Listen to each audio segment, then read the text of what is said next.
Hello, Abnormal Investigations. How's everybody doing? This is the 26th. It is a great day. God has blessed us, and all is in our favor.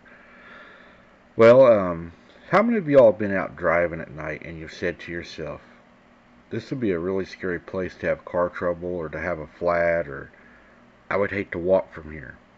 I think we've probably all been in that situation to where we had that thought in the back of our mind that this may not have been a good idea to take this road or to be where I'm at. I should have stayed on the main road. I know I've done it, and I've got friends that have done it, and they have had flats and been in those situations to where they did have to walk and they did have something follow them. On this encounter I'm fixing to share with you on this particular night, I think they kind of got themselves in the same situation, and it turned out to be a rather scary encounter. Let's go ahead and jump into this. As I drove down the winding back road, my husband and I were in the middle of a heated argument. We'd been driving for hours, and the tension between us had grew. Suddenly the car, it lurched to the side, and I groaned in frustration. "Flat tire," I muttered, pulling over to the side of the road. My husband and I exchanged a bitter glance, but I knew I had to get out and start walking. We were miles from the nearest town, and I wasn't about to wait around for someone to come rescue us. I grabbed my phone and I started walking, my feet crunching on the gravel beneath my feet. The trees loomed above me, casting long, ominous shadows onto the ground. My husband, I guess, stayed with the vehicle. He was out. He was pissed at me. As I walked, I heard a strange whistle. It was low and piercing, and it sent shivers all over my body. I spun around, but there was nothing there. I kept walking, my heart pounding in my chest. The whistle seemed to be getting closer, more insistent.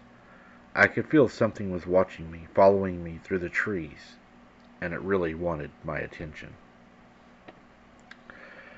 Suddenly a branch snapped behind me. I turned to see a massive hairy creature emerging from the trees. It was enormous, at least 8 feet tall, with long arms and a broad, flat face. I froze, my heart racing with fear. The creature took a step closer. Its eyes were fixed on me. I could see the intelligence in its eyes, the curiosity, the way it was looking at me. And then it whistled again. The sound was louder this time, more piercing. I felt a surge of fear, and I turned to run. I could hear the creature behind me, its heavy footsteps crushing through the underbrush. I didn't dare look back. I just kept running. Finally, I saw a glimmer of light up ahead. The next town, thank God. I poured on the speed, my legs aching with exhaustion and thankful that I had ran track. As I emerged from the trees, I heard the creature's final whistle. I turned to see it standing in the road behind me.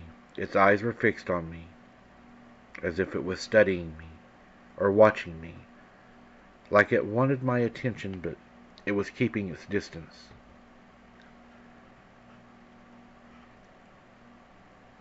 And then it turned and disappeared into the trees. I didn't stop running until I was safe inside the town, surrounded by the comforting sounds of civilization. I didn't stop shaking until I was sitting in a warm cafe sipping a cup of coffee. I never told my husband about the encounter. I knew he'd just laugh it off and tell me I was imagining things. But I knew what I saw, and I knew that it was real. I believe it was curious and followed me instead of staying with him because I am a female, and I believe that these creatures are interested in the females. I didn't exactly feel threatened at the time. I did feel afraid, but I didn't feel like he was going to attack me. It was more like he was studying me, or maybe like he wanted a conversation with me, kind of like he wanted my attention. That was how I felt, like he was wanting to interact with me. It was a weird feeling. Has anybody else ever experienced this?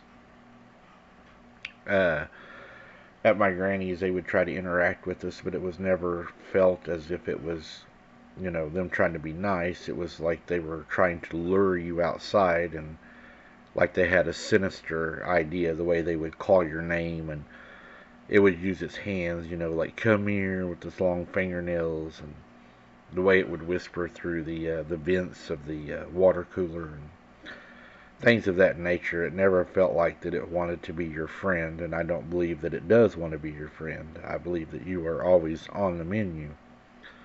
I believe that if they are talking to you, then they have a reason they're talking to you, and it's something deceitful that they need from you at the moment. But you will only be tolerated, I think, for so long. They will only tolerate you for so long. And I think letting them know that they're not welcomed is very important, to let them know that you don't want them there.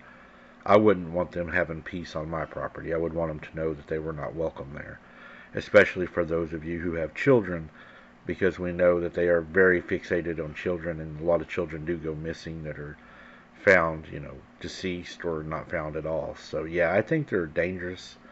I think that they look for opportunity. I believe they're opportunistic, and I think we have to be very cautious with them. I think that we can't allow them to trick us or to fool us into believing that they like us. I don't believe it goes that far. Is there some that come from the fallen that regret what happened? I believe that is possible, but I don't think we should trade off possibility for the safety of our children and for ourselves. I just don't think there's enough evidence, and we should never ever put our family or children in jeopardy based on an assumption of something we don't even know what it is.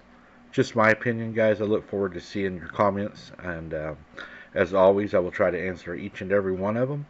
And keep your head on a swivel, guys. Don't be something's dinner, and maybe carry a spare tire with you. We'll see you on the next one.